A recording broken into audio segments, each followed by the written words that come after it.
जानते हैं, एक ऐसी नारी भी थी जो न पूरी पत्नी थी न पूरी कुमारी, जिसका विवाह हुआ भी और नहीं भी हुआ, जो रामायण के इतिहास में रहस्य बनकर आज तक गूंजती है। आखिर कौन थी वो नारी?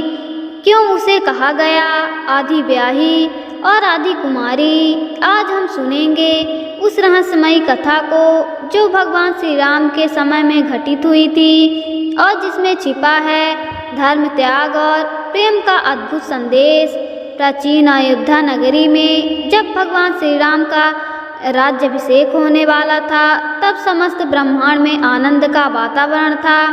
सभी ऋषि मुनि, देवगण और प्रजा उस शुभ घड़ी की प्रतीक्षा कर रहे थे, परंतु उसी समय एक प्रश्न ने महर्षि वाल्मीकि के मन को विचलित कर दिया। धरती पर सबसे पवित्र नारी कौन है? इस प्रश्न का उत्तर जब उन्हें दिव्यलोक से मिला तो वे स्वयं आश्चर्यचकित रह गए। उत्तर था मंदोदरी, लंका के राजा रावण की पत्नी। परंतु उसी उत्तर के साथ एक और रहस्य प्रकट हुआ, एक ऐसी नारी का जो आधी ब्याही और आधी कुमारी कही गई, और वह नारी थी शूर्पणखा, रावण की बहन। शूर्पणखा का जन्म पुलस्त्य ऋषि के वंश में हुआ था। वह अपनी माता कैकेयी की तरह तेजस्विनी, साहसी और अभिमानी थी। उसका नाम पहले मीनाक्षी था, सुंदर नेत्रों वाली, परंतु समय ने उसे वह रूप नहीं रहने दिया। अहंकार और प्रतिशोध ने उसकी सुंदरता को विकृति में बदल दिया। शूर्पणखा एक अत्यंत बुद्धिमान, कला और वेद शास्त्रों में निपुण नारी थी, किंतु रावण के अत्याचारों और स्वार्थी सोच के कारण उसका हृदय कठोर हो गया। कहा जाता है कि जब रामायण ने देवताओं के लोकों को जीतना प्रारंभ किया तो शूर्पणखा ने भी युद्ध नीति सीखी और कई बार रावण की योजनाओं में सहभागी बनी। रावण के परिवार में महिलाओं की मर्यादा का कोई इष्ट नियम नहीं था। स्वयं रावण ने मंदोदरी के अतिरिक्त कई स्त्रियों से संबंध बनाए। शूर्पणखा का विवाह काल के दानव के पुत्र विद्युजिह्त से हुआ। वह महान योद्धा था, लेकिन यह विवाह केवल राजनीतिक उद्देश्य से हुआ था। विवाह के तुरंत बाद ही रावण ने विद्युजिह् को देवताओं के विरुद्ध युद्ध में भेज दिया, जहां उनकी मृत्यु हो गई। शूर्पणखा का विवाह तो हुआ, परंतु पति के साथ न तो वह कभी रही न ही गृहस्थ जीवन जी पाई। इसलिए ऋषियों ने कहा शूर्पणखा आधी ब्याही और आधी कुमारी। उसके जीवन का आधा भाग विवाह में प्रवेश कर चुका था और आधा भाग अब भी उस अधूरे स्त्रीत्व में था जो पूर्ण न हुआ। समय बीता, रावण ने त्रिलोकी पर विजय का अभिमान पाला। उसी समय शूर्पणखा का जीवन एक बार फिर मोड़ लेने वाला था। वह दक्षिण दिशा के वन प्रदेशों में रहने लगी थी, जहां एक दिन उसने भगवान श्री राम और लक्ष्मण को देखा। राम की सुंदरता, तेज और शील देखकर उसका मन मोहित हो उठा। उसने सोचा काश मुझे ऐसा पति मिले, परंतु वह नहीं जानती थी कि यह इच्छा उसे अधर्म के मार्ग पर ले जाएगी। शूर्पणखा राम के पास पहुंची और बोली, हे सुंदर पुरुष, आप कौन हैं? आपकी आंखों में करुणा और तेज दोनों हैं। क्या आप मुझसे विवाह करेंगे? राम मुस्कुराए और बोले, देवी मैं तो पहले से ही विवाहित हूँ। ये मेरी पत्नी सीता हैं, लेकिन मेरे छोटे भाई लक्ष्मण अविवाहित हैं। तुम उनसे पूछ लो। राम के वचन सुनकर शूर्पणखा ने लक्ष्मण से वही प्रस्ताव रखा। लक्ष्मण हंसकर बोले, हे देवी, मैं तो अपने बड़े भाई की सेवा में ही जीवन बिताना चाहता हूँ। यह सुनकर शूर्पणखा का अभिमान भड़क उठा। उसने क्रोध में सीता माता पर आक्रमण कर दिया और उसी क्षण लक्ष्मण ने उसकी नाक और कान काट दिए। वो चीखती हुई भागी रावण के पास। रावण ने जब अपनी बहन की दुर्दशा देखी तो उसका क्रोध भड़क उठा। शूर्पणखा ने रावण को भड़काया, हे भाई राम ने नहीं, उसके कारणों ने मुझे अपमानित किया है। सीता के कारण मुझे ये दुख सहना पड़ा है। अगर तुम मेरे भाई कहलाते हो तो उसकी पत्नी का अपहरण कर लाओ और वहीं से प्रसंग शुरू हुआ लंका का विनाश का बीज। रामायण युद्ध समाप्त हो गया। रावण, मेघनाद, कुंभकर्ण सभी का अंत हो गया। परंतु जब युद्ध के बाद ऋषि सभा में धर्म चर्चा हुई तो एक ऋषि ने प्रश्न किया, हे मुनियों, सीता माता को अग्नि परीक्षा क्यों देनी पड़ी, जबकि दोषी तो शूर्पणखा थी। इस पर वाल्मीकि जी बोले, शूर्पणखा का पाप नहीं, उसका अधूरा जीवन कारण था।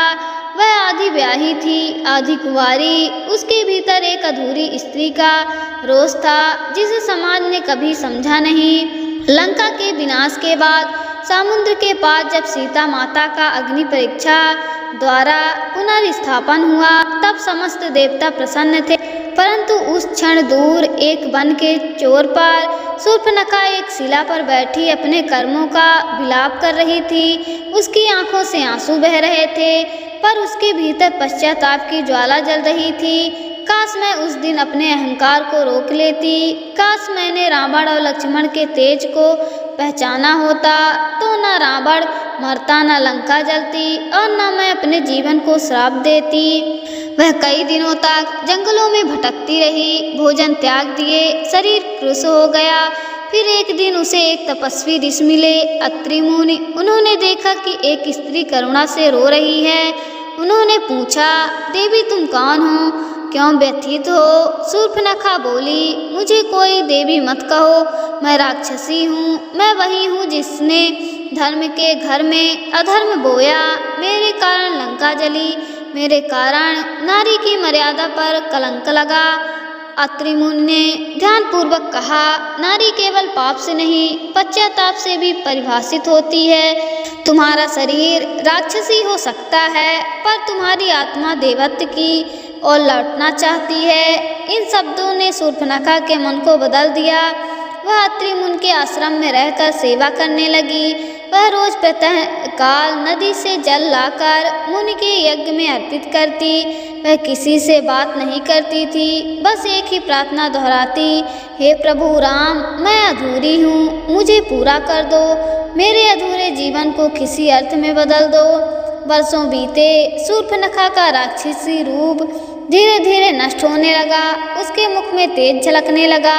एक दिन जब भगवान श्री राम अपने वनवास के वर्षों बाद अश्वमेध यज्ञ के लिए उत्तर दिशा की ओर यात्रा कर रहे थे तो वे अत्रि मुनि के आश्रम पहुँचे।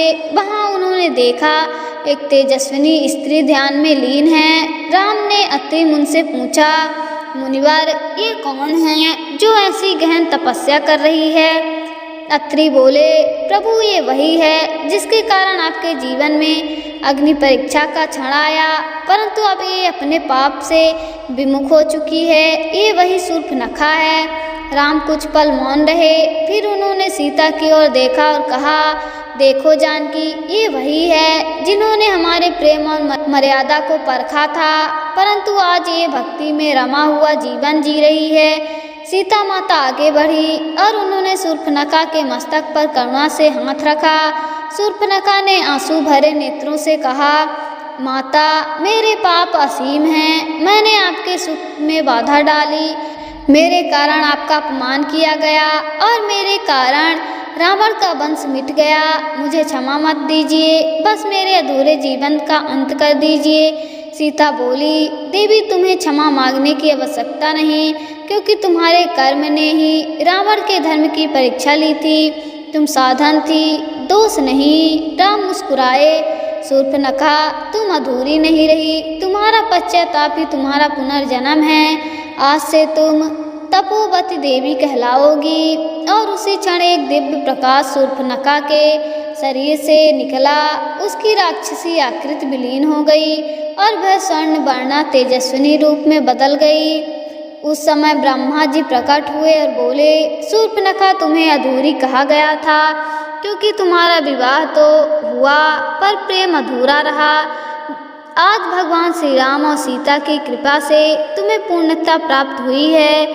तुम अब कुमारी भी नहीं रही, न ब्याही, बल्कि पूर्ण नारी कहलाओगी, जो तप और क्षमा की प्रतीक है। कहा जाता है कि शूर्पणखा ने शरीर त्याग के बाद दक्षिण भारत की एक कन्या के रूप में पुनर्जन्म लिया। वह बाल्यावस्था से ही भगवान विष्णु की उपासक बनी और अंततः विष्णु भक्त की अंडाल देवी के रूप में विख्यात हुई।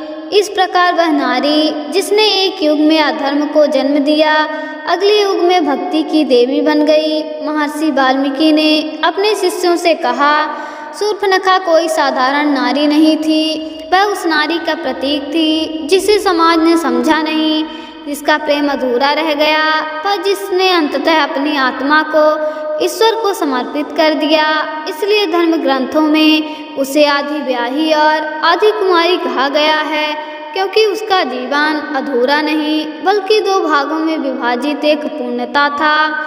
जब राम, सीता और लक्ष्मण अतिमुन के आश्रम से विदा हुए तो आकाश में दिव्य गंध और पुष्प वर्षा होने लगी। राम बोले, जो मनुष्य किसी अधूरी आत्मा को समझता है वह स्वयं पूर्णता प्राप्त करता है। तो दोस्तों, ये थी उस नारी की कथा जिसे इतिहास ने आधी ब्याही और आधी कुमारी कहा गया, पर वास्तव में वो एक ऐसी आत्मा थी जिसने अधर्म से धर्म तक और काम से तप कर सफर तय किया।